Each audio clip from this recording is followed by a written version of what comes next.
Hello, you beautiful meditators, and welcome to the Space and Time. My name is Gabriel Lugo, and here I talk from self to self. I'm really excited today to talk about one of my favorite topics, which is meditation, and something that sometimes is difficult to elaborate on because we're talking about the activity of no activity. And I'm doing it now on the words of Quo, who was asked the question of stillness, and we'll get to that. But the reason why I'm really excited to talk about this topic is because, to me, this is one of the most important non-activities, if I can say it now, that we can engage in. Let me put it in a better way. It's the best way to waste your time. That's how it should sound. And the importance of this is because you begin to observe a different landscape in your mind when you're meditating. Meditation is not about forcing your mind not to have an activity. So let me just say that from the beginning. Meditation is not trying to achieve anything. Meditation is just simply the observing of the mind, and yes, in cases of long meditations, you will notice that your mind just becomes sort of tired of thinking. This won't happen in your first session, it won't happen maybe in the first weeks or months, and it may start happening in pulses, maybe, where you see that your mind simply just stays inactive and all you have is pure presence. So these are the moments that you cherish, those moments of pure presence, because it shows you the source of ourself. And we're going to dive into that source today. The other reason I'm excited to talk about this specific channeling is because I'm going to cover it in two parts. Namely because I do the same process in my teachings, where I told my students to simply go for the first week into, and this is the first week of my teachings, I allow them to explore the ceasing of the mind, or actually the identification of the mind, thus ceasing the relationship that we create all the time with the mind. So this is how I make an excision between what I call the mind body and consciousness. So you can reveal the pure consciousness that underlies all of our experiences, including, of course, our perceptions, sensations, images, and thoughts. So I'm going to relate that to this specific part of the channeling where Quo goes into the stillness. And then later on, they will talk about the second part of what I actually teach, which is the integration of this stillness into reality. They will go into a different approach into how to live your life, but I call it the collapse of duality. So it's for me just like I'm talking my own language here, so that's why I'm excited to talk about this. So let's start from the beginning. This is a channeling from 2017, March 18. And of course, for those who are listening on YouTube, I'll leave the link to this in the description. So it begins with, I believe it's Gary Bean, who asks the question. It doesn't state it here, but I'm pretty sure it was him, because I know him and I know he loves Ramana Maharshi and these teachings. So I'm going to venture and say that it was Gary who said, Ramana Maharshi said that all that is needed to realize the self is to be still. Much value is placed upon stillness in enlightenment traditions, including your own message. What does stillness mean? What is the importance of stillness? How does one become truly still? And this is Jim channeling, as it states here in the channeling transcript. And Quo says, I am Quo and greet you in love and in light this day. We thank you for inviting our presence once again. It is always an honor and a pleasure to join your circle of seeking, for you bring your true heart's desires with you when you come to this place and seek as you do, together, for more information, illumination, or inspiration of the one Creator that exists in all things, in you as well. Here, you find it perhaps easier to discover these simple truths, for you are with those of like mind, like heart, and like spirit, that you together with you seek the same as you do. Though each of you in your own way seeks uniquely, for each of you has a unique path that you have traveled, returning to the one Creator and finding that is the place where you have always been. We ask you this day, as we always do, to take those words that we offer you that have value to you and use them as you will, leaving behind all others that have no value to you. In this way, we may feel more free to speak that which we have to offer, without fearing the infringement upon free will, for we are seekers, as are you, and are happy to share that which we have found upon our journeys. So I wanted to include this, of course, because I love how Quo always starts. This is quite different than Ra in the Raw material, of course, when they simply state, we're here, let's talk.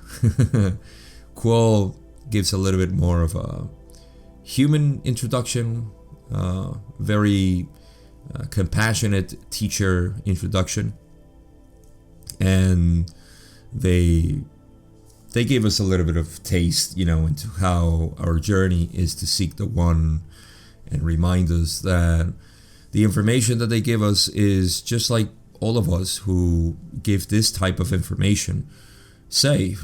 This is not a statement. This is not a law. This is not a final, well, except the law of one. That is a law. That's our philosophy's background.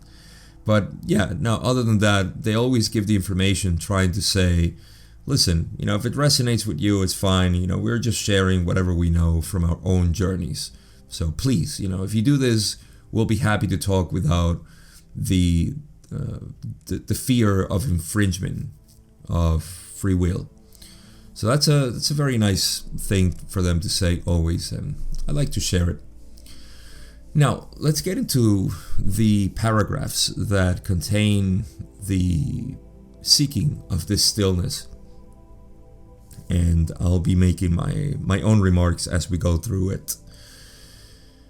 They say, you ask about that still point within the heart of each soul that all conscious seekers of truth desire to experience, at least from time to time, if not eventually, in what you may call the steady state of consciousness.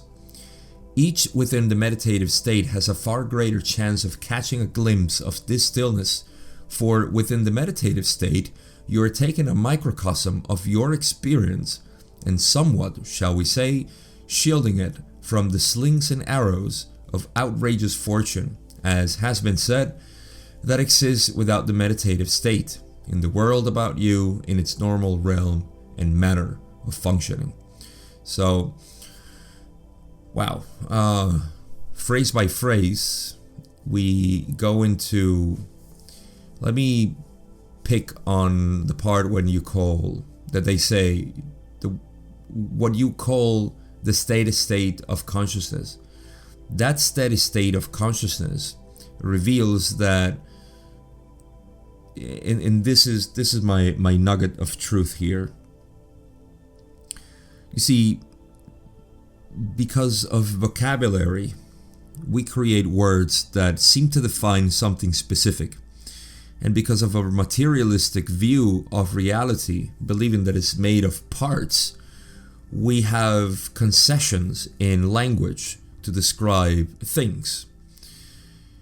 What I'm trying to get at here is that we have a word called mind, and then we have a word called consciousness. You see, in the deepest truth, there is no difference between mind and consciousness, other than mind is the activity of consciousness. But for us to reveal what consciousness really is, we need to talk about mind as being a specific thing, because we associate it with that which is always revolving, that which is always doing things. And you see, we always say that the mind is a great servant. The mind is a great servant, but it's a poor master. And we are, as it were, slaves to our minds, because the mind simply does what it does, and we are subject to its own ramblings. So the path of the mystic is to regain control of the mind, so it becomes a servant. And when we look at it from this perspective of separation, we believe that mind needs to get mind needs to be obliterated. Mind needs to be put into control, as in, controlling your mind, which is actually the path of the negative being, controlling their minds and their emotions and everything else. That's not a path I would like to talk about, not in this context of meditation. But that is our view, you see. And so the steady state of consciousness is actually, I love that they put it in quotes. Steady state in the transcript, it's in quotes, because that is pure consciousness. It is simply consciousness that hasn't been modulated. That is what we're made of. In the final realization of the collapse of duality, in the way I explain it, you realize that all that there exists is actually consciousness. There is no separation. There is only one field, and that field is contained in the singularity of consciousness. That steady state. What we see or perceive as moving reality is simply the modulation of consciousness into a perceivable body and a rambling mind. This is the ecstasy of the Creator, the ability to use its own steady state into a vast creation.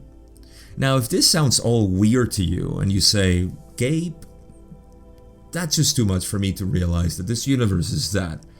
Well, let me put it this way. Your imagination takes place where? Does it take place in a part of your brain? Or if we get a little bit more abstract, in your mind? Where is your mind? How big is your mind? How small is your mind? You see, everything is taking place within a singularity that you call the self, you. And you are not separate, because every one of us is connected to this singularity. The only thing that changes is the activity that we called mind, which is simply the ripples in the ocean. It's only one ocean, but it has many ripples and currents and vortices and all kinds of waves and so on. But that is consciousness. And so this is the part that I love when they start, and I'm pretty sure Gary had to put his hands here. Maybe Austin, I'm not sure who does the transcripts anymore, but this quotation of steady state is just brilliant there. So you can see how I can just take one phrase and keep talking about this. So let me continue with the rest, where they say each within the meditative state has a far greater chance of catching a glimpse of this stillness, for within the meditative state you are taking a microcosm of your experience, and somewhat shielding it from the slings and arrows of outrageous fortune, and poetry follows. So I don't have to read it all in terms of how our world is our perceivable reality, what we have conceived as an actual world that has many events and things in our illusion, because that's really what the word illusion means. It's the illusion of consciousness, perceiving it as a separate part of itself. So you're taken within the meditative state, a point or a point of observation in which it's easier to catch a glimpse of this stillness. This is what we're seeking, by the way. This is the essence of meditation. And I'm going to give you a very simple way later on to do this, but it's we're so conditioned to look outward that the looking inward becomes very uncomfortable for our minds and the conditioning that we have. However, it's the best way that we can seek this stillness, and it is so easy. It actually is so simple, I should say. So, in reading the next paragraph, they say, in the meditative state, when you have been able to relax your mind completely and let all cares and worries fall by the wayside for the moment, this is a process which can lead to your experience of the unity of yourself with the Creator, which always exists, my friend, at all times. I think I'm going to make a pause here and just keep reading as I make pauses and then talk about what I just read. So, in the meditative state, as you relax the activity of consciousness, or what we call mind, then you see that your worries, your doubts, your questions, and all of this start to fall to the side. I mean, let's be practical here. It is true that when we start meditating, all we do is perceive our own activity and we feel very uncomfortable. And for the first time, we're looking at our minds. That's what's happening. We're so unaccustomed to looking at our minds straight that it's like looking at a mirror. You feel funny the first time you look at a mirror. And even now, I challenge you, just so you can see how difficult it is to meditate. Or this is simply sort of example or a simile that you can do. Go to the bathroom or wherever you have a mirror and look at yourself. Just look at yourself in the eyes. That's exactly what's happening at a conscious level with the mind. And so, yes, at the beginning, it may feel like it's unbearable to look at your own mind or to listen to your own mind or perceive your own mind. But eventually, this becomes just the norm. You're just observing your mind. And in that observation is where you can start getting a glimpse of the Creator, which is that still consciousness that is always present. You see, the ocean is always present, no matter how much activity there is. And when we look at the ocean still, then it just looks still, but it's still the ocean. You see, the ocean hasn't changed because it's creating waves or there is a storm and so on. The ocean is the ocean. So that is what is happening in that moment. And when they say that this process can lead you to your experience of the unity of yourself with the Creator, which always exists, that's the ocean. The ocean always exists. And so it brings you closer to the Creator.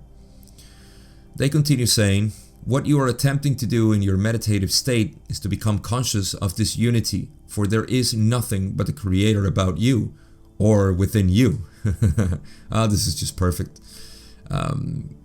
What you're trying to do in the meditative state is to become conscious, as my teacher, my beautiful teacher, Rupert Spira says, all you're doing is becoming aware that you are aware. Simple as that. So they continue saying, there's nothing but the Creator from which to make the creation. And this is exactly what the Creator did. All that is made of the love of the Creator, the light of the Creator, and the unity of the Creator. So that when you enter your meditative state and let the cares of the day fall away, and this, my friends, may take a while, depending upon the nature of your mind, the nature of your emotions, and the nature of the previous experience that preceded the meditation, or worries you may have on your mind. These are all those challenges, those catalysts that present themselves daily, and within the meditative state, it is possible for a brief period of time to allow them to move away from your conscious awareness. So, just beautiful. I swear that I didn't plan on even reading this prior, and it just fits perfectly as I read it. You see, when they say that there is nothing but the Creator from which to make the creation, that is exactly what I meant with consciousness. There is only consciousness to work with. You have nothing else in your life. Anything that you may think is made of consciousness. This is not a metaphysical principle. You don't have to go into books of metaphysics to understand the dynamics between energy and light and love and the sensation and vibrations and patterns of movements of... No. All you need to do is to realize that there is nothing that you can talk about that you haven't been conscious of. Doesn't this underlie or shows the naked consciousness that we all are? Of course it does. So there is nothing but the Creator from which to make the creation. And this is exactly what the Creator did. This is exactly what us as creators are doing. We're perceiving reality from the vantage point that animals are barely starting to develop, which is the self-consciousness. You are aware that you are aware. This is why I joke that the gift of third density in the human form, when we became humans, was self-awareness. This self-awareness has created the world. It was like a big bang that is going to become a massive black hole that would engulf the whole universe. Well, the Big Bang is that self-awareness. And that self-awareness created the dilemma and the drama that we call humanity over 75,000 years, if we can believe the numbers on Ra. When I say this, is because Ra has been known of messing up numbers, but I think it's pretty it's pretty believable that the 75,000 year cycle is a thing. There are many other traditions that talk about this, not just Ra. So if we can see that, then the end of this creation, or at least our density, is abiding in self-awareness. So the gift of third density for the creation of humanity, or third density experience, is the last door. This is why Jiddu Krishnamurti used to say that this is the first and last freedom. It's the portal to creation and back again to the heart of being. So, I can continue going on, but I'm barely on the second paragraph. So, yes, there's nothing but the Creator. And yes, they say that, it depends on when you sit and meditate. So you will catch glimpses of this stillness of consciousness. Remember, that's the whole topic, stillness of consciousness. And there are some challenges, of course, that we bring into the meditation, like what were you doing before? How was your experience yesterday, last night? What do you want to do today? Where do you have to be today? All of these things are troubling your mind, and not being in the present moment of meditation, which simply dictates that all that is present is awareness. You see, that is the struggle. The struggle is for us to not give attention to those things that we have momentum in our minds, to continue surfing the waves of the ocean and rather float in the ocean. So they keep going and say, many entities use techniques of breathing or mantras or images within the inner mind to focus upon in order to reach a one-pointed focus. That is a focus upon this unity of self with the Creator, of self with all that there is, however you wish to describe it. The slow and rhythmic breathing, deep inhalations and deep exhalations are very effective means of allowing discord and disharmony to disappear, shall we say. For the concentration upon the breath as you inhale and exhale relaxes the mind most completely at the end of the exhalation, so that it is possible at this point in the breathing to stop the breath briefly for a count of 6 or 7 or 8, and at this point become aware of the unified feeling of self with all that is. Then, as you breathe again, retaining the focus upon that point, and once again stopping the breath when the exhalation is complete. So, there are many ways and techniques for meditation, let's say. Focusing on your breath, the mantras, keeping images still within your mind. They're going to talk about the candle meditation. And all of these are techniques to simply become aware of a single point in concentration. When we engage into this, all we're trying to do is allowing the mind to cease in its own activity, because we concentrate all of our attention into one thing. This is helpful, but in the end, we need to let go of this concentration. It is a very helpful way. Don't get me wrong. I particularly use it very often, and although I'm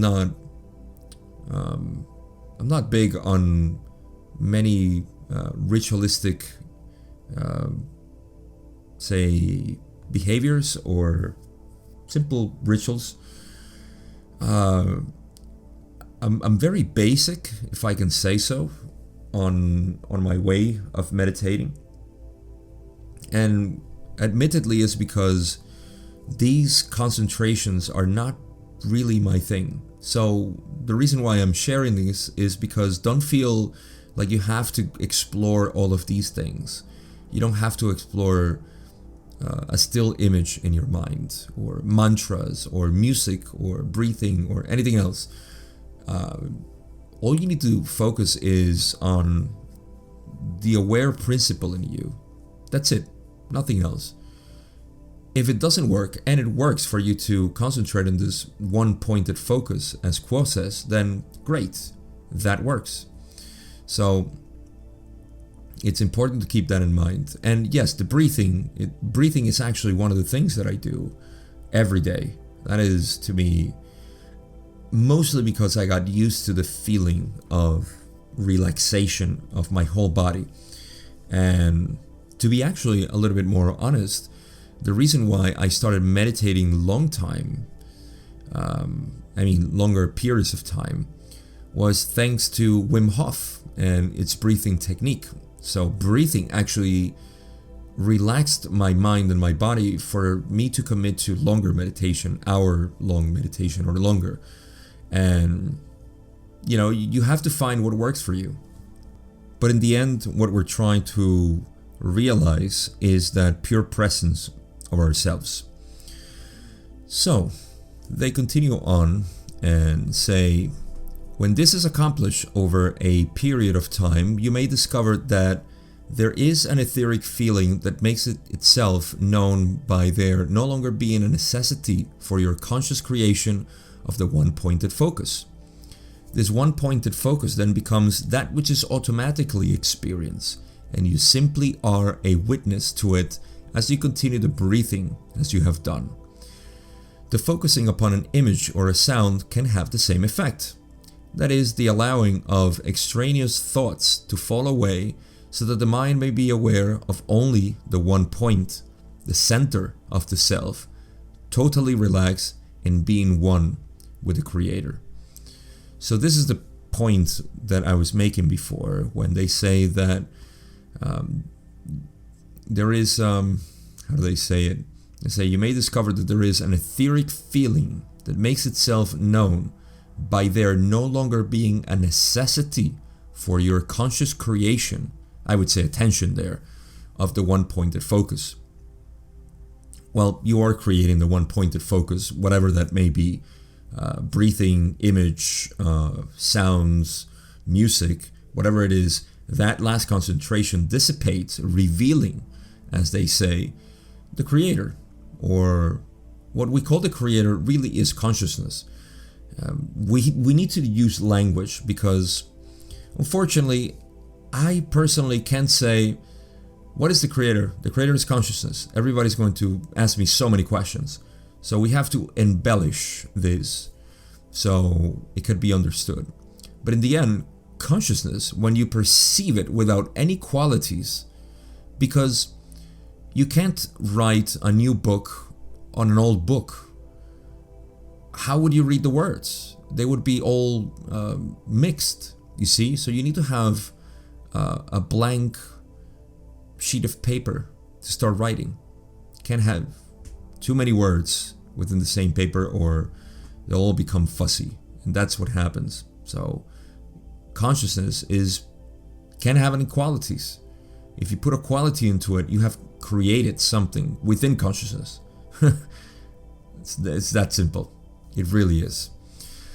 So they go on and say these are techniques of the meditative state that can be used along with imagery, perhaps imaging the candle flame burning slowing.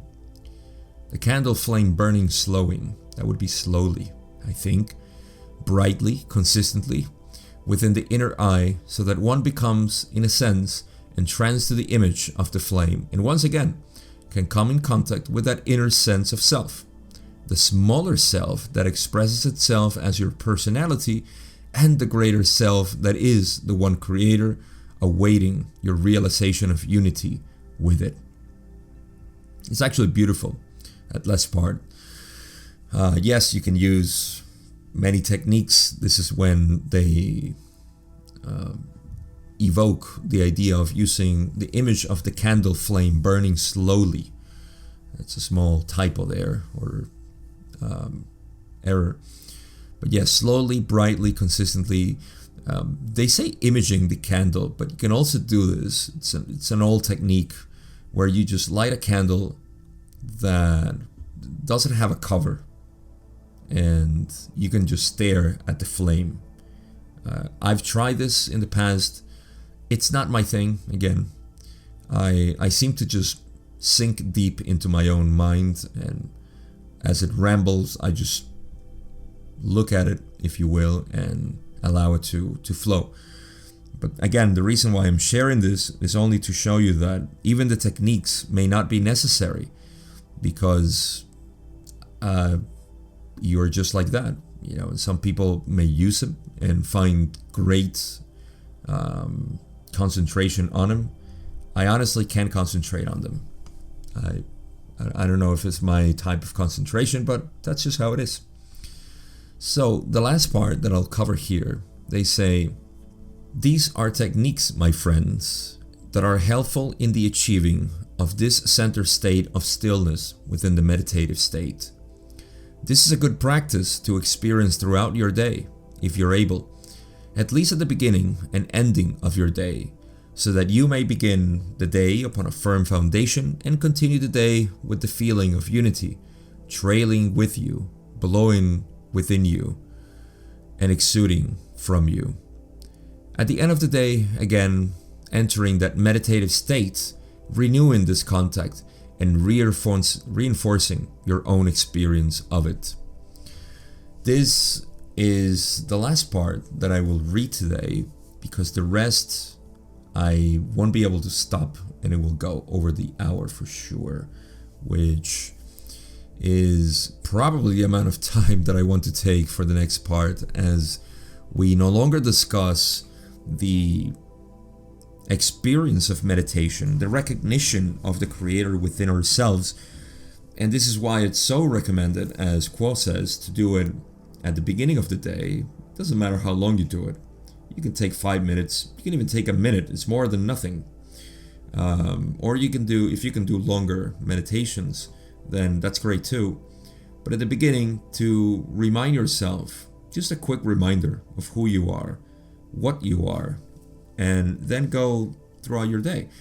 And at the end of the day, I seem to experience a different sort of sensation. It's almost like at the beginning of the day, my mind is waking up into this new day in which I have to do certain things, and my mind becomes busy with that, and I just simply allow it to sink into the awareness in which it is arising from. And then at the end of the day is almost like the mind itself wants to sink back into this awareness because of all the experiences that I had throughout the day. And I find it really refreshing and a great way to also rest or get ready for rest. I think that's the best way to describe it. You sort of like put your mind at rest before you go to sleep, and then you put your body to rest before going to sleep as you lay in bed. So again, doesn't matter how long you do it, 5 minutes, 10 minutes. I would avoid, which I'm very guilty of doing very often, which is just laying on bed and thinking that as you fall asleep you can do this. I would try not to do that because you're just going to fall asleep and it's just going to be like any other day. But yes, taking some time in doing this, it's a great thing. Remember that stillness is what we are made of. And if we're made of that, then everything is always still. I'm not talking about in terms of the mind that is always moving, of course, but that all this universe is not really made of space and time. It is made of a stillness which we experience, in which actually all of our illusory experience are made out and in, if I can still use that. It's all within the same singularity of this pure consciousness that we are. And the invitation for meditation is to draw yourself back into that true identity. There is nothing else that you can say about yourself than this. Anything else you say about yourself falls apart. It really does. Try it. Try to give yourself an identity that doesn't fall apart. You can't. And that's because that's the nature of mind identity. So when you sink back into the meditative state for the realization of the One, then you find your true identity. And a lot of people have this issue, which is a normal, let me just say everybody has this first issue of saying, well, I don't see anything practical out of this. It's just looking at nothing. And that's why indeed at the beginning I said this is the best waste of time, because that nothingness that is seen from the mind is actually the whole universe. But the mind cannot understand infinity. I always make this this exercise with people, and I've done it with you, I'm sure, in past videos and podcasts, but for you to know that the mind cannot understand infinity, just try to count to infinity. We know that infinity is in the numeric line, don't we? So let's try to count to infinity. You can't. In the same way, the mind cannot understand or see pure consciousness. It knows it is made of it, just like numbers are known to be chopped out of infinity. But we cannot understand it through counting. We cannot understand pure consciousness with the mind. And so, all we can do is worship, if you will, this true self that we all are. With that, I come to the end of this first part that I promise I will continue next week as we go into the day-to-day basis, how to bring this meditation. And I would just leave you with what they say in the next paragraph, saying, "Now, my friends, we come to the time between the two meditations, the time during which you live the daily round of activities, as it has been called." Again, if you want to read this transcript, is available in LNL Research, links in the description on YouTube. And I have nothing else to say, but I appreciate you listening. I appreciate you meditating, actually, going into the stillness. And I'll catch you on the next one.